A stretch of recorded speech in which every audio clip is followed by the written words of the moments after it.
ত্রয়োদশ জাতীয় সংসদ নির্বাচনের তফসিল ঘোষণা হবে ডিসেম্বরের প্রথমার্ধে। নির্বাচন কমিশনার ব্রিগেডিয়ার জেনারেল অবসরপ্রাপ্ত আবুল ফজল মোহাম্মদ সানাউল্লাহ জানিয়েছেন, তফসিল ঘোষণার 10 দিনের মধ্যেই সব দেশীয় পর্যবেক্ষক সংস্থাকে তাদের পর্যবেক্ষক দলের চূড়ান্ত তালিকা জমা দিতে হবে।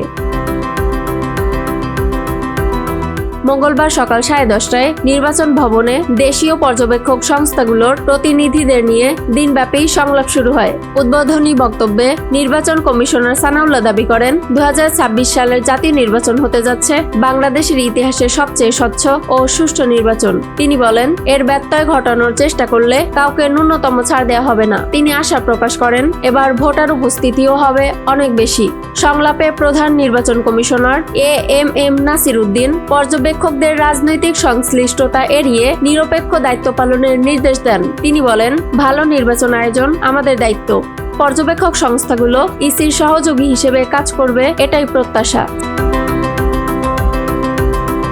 সিইসি পর্যবেক্ষকদের দুটি বিষয়ে বিশেষভাবে সতর্ক করেন। মাঠ পর্যায়ে নিয়োজিত পর্যবেক্ষকরা যেন কোনো রাজনৈতিক কার্যক্রমে যুক্ত না হন। পর্যবেক্ষণ প্রতিবেদন যেন হয় নিরপেক্ষ, স্বচ্ছ ও তথ্য নির্ভর।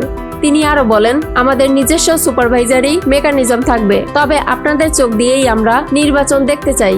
যদি পর্যবেক্ষকদের চোখ পক্ষপাত দুষ্ট হয়, তাহলে নির্বাচনী চিত্র সঠিকভাবে প্রতিফলিত হবে না।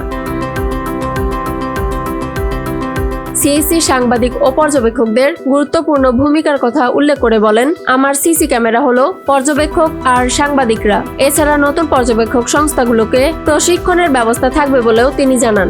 এবার পর্যবেক্ষকদের ন্যূনতম বয়স 21 বছর নির্ধারণ করা হয়েছে। দিনব্যাপী এই সংলাপে প্রায় 40টি পর্যবেক্ষক সংস্থা অংশগ্রহণ করে। এ সময় সিইসি বলেন, অতীত নিয়ে ঘাটাঘাটি নয়, অতীতের ভুল থেকে শিক্ষা নিয়েই আমরা সামনে এগোতে চাই। সব মিলিয়ে তফসিল ঘোষণার আগে নির্বাচন কমিশনের এই সংলাপকে নির্বাচন প্রস্তুতির অন্যতম গুরুত্বপূর্ণ ধাপ হিসেবে দেখা হচ্ছে।